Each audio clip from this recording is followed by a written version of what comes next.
I've just seen what is it's like a giant practical joke. You can't imagine the president of Azerbaijan saying with his, hey, let's get the most fanatical global warming believers in the world to come to our country. Let's throw a UN conference on global warming, and we'll get politicians and activists and UN officials and bureaucrats, all those finger waggers in one room, 72,000 of them, and then we'll hit them with a truth bomb. You hypocrites, you know.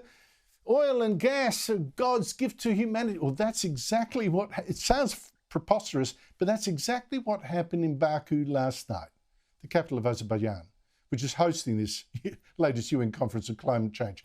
Our Energy Minister, Chris Bowen, you know, is going to go there in a few days. Please stop him, don't take our money.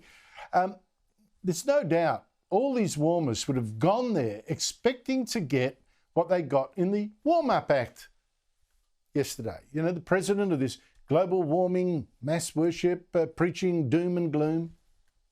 Colleagues, we are on the road to ruin. But these are not the future problems. Climate change is already here. From flooded homes in Spain to forest fires in Australia, from rising oceans in the Pacific to barren plains in East Africa.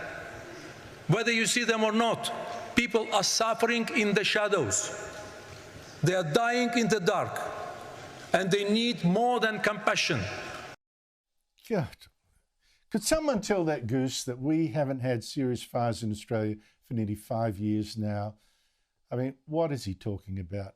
But that's what these meetings are always for, right? Trying to terrify the world into obeying whatever they think of next, eating insects instead of meat, getting rid of your petrol cars, handing over your wallet, of course. But then came the president of Azerbaijan, the host country. Brilliant. First, praising what those delegates had actually come to attack, oil and gas. I understand that this topic is not very popular at climate change conference, but without that, my comments would not be complete. It's a gift of the God. Every natural resource, whether it's oil, gas, wind, sun, gold, silver, copper, all that are natural resources.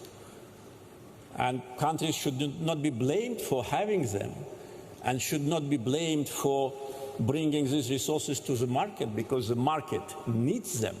The people need them. And his country exports a lot of gas, but what really got his goat is that Europe has been begging for even more of it, while European politicians meanwhile say, oh, how terrible, gas, global warming. Well, this president really went to town on them, while the UN Secretary General, one of the worst alarmists, had to just sit and listen and eat that sandwich. 8 out of 10 countries which have access to Azerbaijani gas are Europeans. And the European Commission also asked us to double gas supply to Europe by 2027. Unfortunately, double standards, a habit to lecture other countries, and political hypocrisy became kind of modus operandi for some politicians, state-controlled NGOs, and fake news media in some Western countries. At least some people there liked it. But, you know, it says to me that this whole global warming scare is running out of puff. And by the way, 72,000 people, global warming warriors, went to Azerbaijan, 72,000. What about their emissions? Couldn't they do this over the internet, on Teams or something? Joining me are Daniel Wild, Deputy Executive Director of the Institute of Public Affairs, and Garth Hamilton, a Federal Liberal MP from Queensland. Daniel Wild, how good was that little dose of reality? Well, it's very enjoyable, Andrew. And look, the president of Azerbaijan makes an important point, which is that nations are demanding fossil fuels, and developing nations need fossil fuels in order to grow their economies and to get out of poverty. So I think it's a valuable insight that he's offered.